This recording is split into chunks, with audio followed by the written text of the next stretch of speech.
I know people seem to dislike the Clippers and love making fun of them, particularly after that 3-1 lead they blew, but you just can't say anything after this series in which they come back from a 2-0 lead and win against the Dallas Mavericks, and in particular coming back from a 2-0 lead in which they surrendered the first 2 games at home, in which I heard people say they didn't have a chance. Now, Mavericks fans said that, but we can excuse them. I'm pretty sure if you were a fan of any team, you would say your team is going to win after you take a 2-0 lead away from home.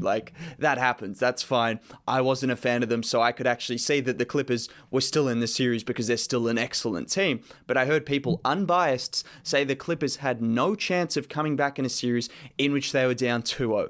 They not just come back, but they win pretty emphatically for the rest of the series, apart from a Luka masterclass in Game 5 and Kawhi having pretty much his only down game of the entire series in which he shot 7 of 20.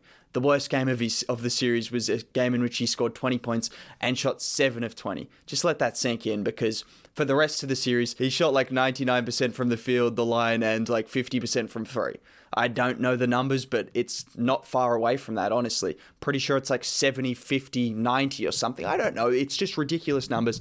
Another game in which he shot 10 of 15, was elite defensively, 4 steals. Paul George had 3 steals, 7 steals between them. Kawhi took on the task of guarding Luka, something I wanted to see early in the series, and in the end, he took it in the last 2 games. And well, when he needed to guard Luka, when he needed to clamp him up, back-to-back games, second halves, he was able to slow him down significantly. Luka ends up with 46 points. A lot of those came right at the end, in terms of 10 points right at the end and 29 points in the first half.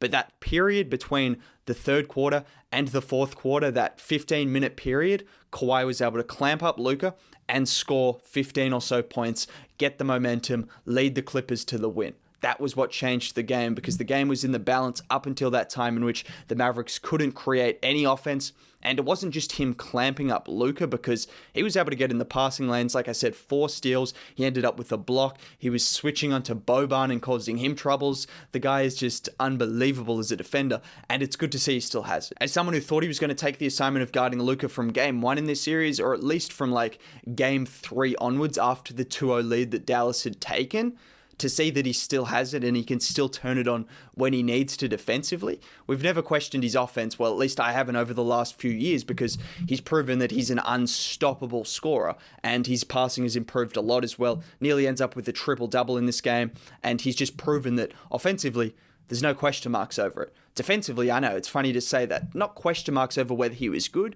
just whether he was still great. And well, those question marks have been answered, because you're going up against one of the best scorers in the league, someone who can give you 45 a night, and he ended up with 45, as I said. But if you watched the game, if you saw when Kawhi was on him for the last 2 games of the series, he was just able to slow him down completely, and that was the game changer. Sure, Dallas had guys that missed shots. Sure, Luka still had an unbelievable game and an unbelievable series, but Kawhi Leonard showed that he's still an unbelievable defender and was just fantastic on both ends of the floor. What else do you need to say? And like I said, you can't say anything about this Clippers team anymore. You questioned pretty much everything about them in terms of their ability, their mental aptitude, if that's even the right word, all of those things. And well, they've just proven that they do have the makeup to come back from 2-0 down. They do have the makeup to beat a team like the Mavericks that are dangerous, that can hit 15 threes on any given night, that have one of the biggest superstars in the league, that can get you with 130 points. And the Clippers have proven that they've made the right adjustments. A lot of this comes down to Ty Lue making the right adjustments. He went small. Batum ended up playing 42 minutes. George played 43. Leonard played 43. They gave Kennard some minutes. He got you 11 points off the bench. Terrence Mann gave you some huge minutes, nearly 30 minutes. Gave you how many points? He gave you 13 points off the bench. You're starting to get some production off the bench, and I think they've found the right guys. Now, this can switch series to series, coming up against the Jazz and Rudy Gobert.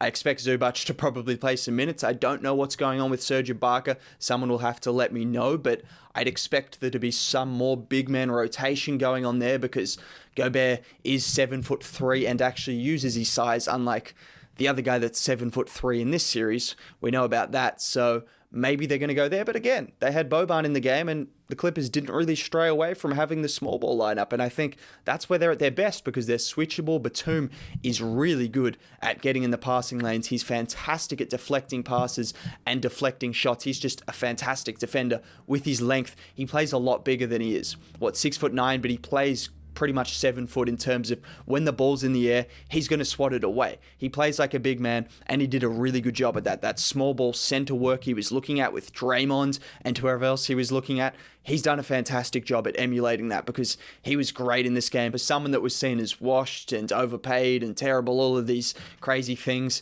to come to the Clippers, he's been a huge pickup, like a absolutely huge pickup, alongside Marcus Morris, who when he can shoot the ball like he did tonight, 7 of 9 from 3. I didn't even realize he was that lights out tonight, but 7 of 9 from 3-point range. When he's doing that, which he can do on any given night, the Clippers are just so hard to beat. They're just a different monster, and we're finally seeing the Clippers that I think we hope to see, in which Kawhi is the premier defender and the premier offensive player. PG was consistent all series long, 5 of 15 tonight. I mean, sure, people might ridicule him for that, but he ended up with 10 assists. His playmaking was good. His defense was good. He was consistent all series long. He impacted the game every single time. Like last game, fourth quarter when he needed to make shots, he made shots. This quarter, fourth quarter, he made a couple of shots. Defensively, he was locked in, made some good plays. Like, you can't just look at it purely on the numbers. And I think if you looked at the numbers, he had a pretty good series from that standpoint. But in terms of PG, you wanted to see him be more consistent. As a second option now, he's unequivocally the second option beside Kawhi Leonard. For him to do that, that's what you want from him. Sure, his inconsistencies can sometimes be there from shooting the ball, but in general, if you're getting 22 and 10 from your second option, you're going to be happy with that pretty much every single night. I don't care. And Paul George had a fantastic series. Again, deserves some respect considering the amount of slander he got. Not just for last season, but I've seen him get so much slander from a quarter-to-quarter basis.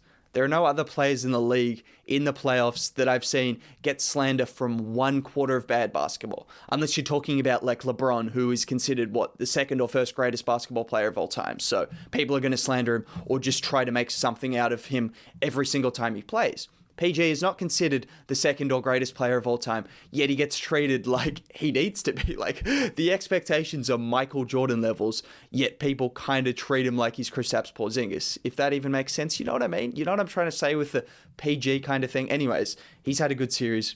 In general, the Clippers have seemed to figure out what they needed to. They started trapping Luka. They started getting the ball out of his hands. They started looking engaged defensively. They just looked like the team we hoped they'd be from pretty much Game 3 onwards. Like I said, they won the rest of the series 4-1. They were the dominant team for the rest of the series. The last 2 games, they were good as well. Now, don't take anything away from the Mavericks because they played well and they were outmatched. The Clippers are a better team on paper.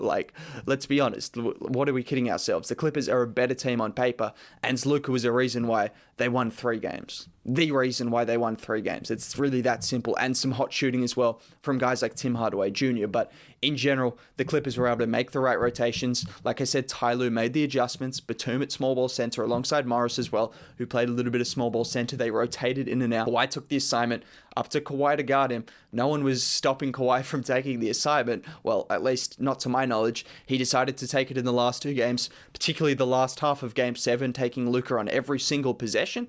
Slowed him down completely, was amazing defensively. Probably one of his best games of the series. I know, it wasn't his biggest scoring night, but in terms of the impact he had, and his scoring in the 3rd and 4th quarter when it was needed, alongside his playmaking, his decision-making, 0 turnovers. You know, that's nice. 9 assists, 28 points, 10 of 15, 0 turnovers, 4 steals. Those are good numbers. Those are Kawhi Leonard numbers.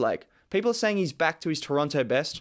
I guess. I thought he was pretty good in last year's playoffs, to be honest. The Nuggets series, he wasn't amazing, but in the Mavericks series last year, he was pretty unbelievable as well. So I feel like this is just Kawhi Leonard, and yeah, he is probably at his best since Toronto, and that's a scary sight for teams. Coming up against Utah, the Clippers, they're a dangerous team.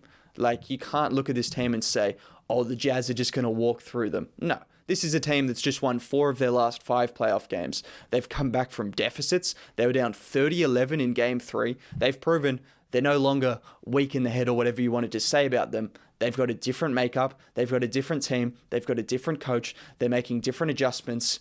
and you've got a locked-in superstar and a nice second option playing really good basketball as well. I don't know if there's much else for me to say. It was a great series in which the Clippers deserve to win. That's all I have to say. They played better basketball for the majority of it, and after going down 2-0, they came back and fought back, and they had their shooters step up. Kawhi just played unbelievably well. Like, what else can I say? Looking forward to the Jazz series. It'd just be crazy if the Clippers were to come out of the West as a team that was seen as the biggest frauds of the first round. Everyone was laughing at them 2 games into the first round, and now they might be the team that comes out of the West. My camera's dead anyways. Have a good day. I'll catch you next time. Bye.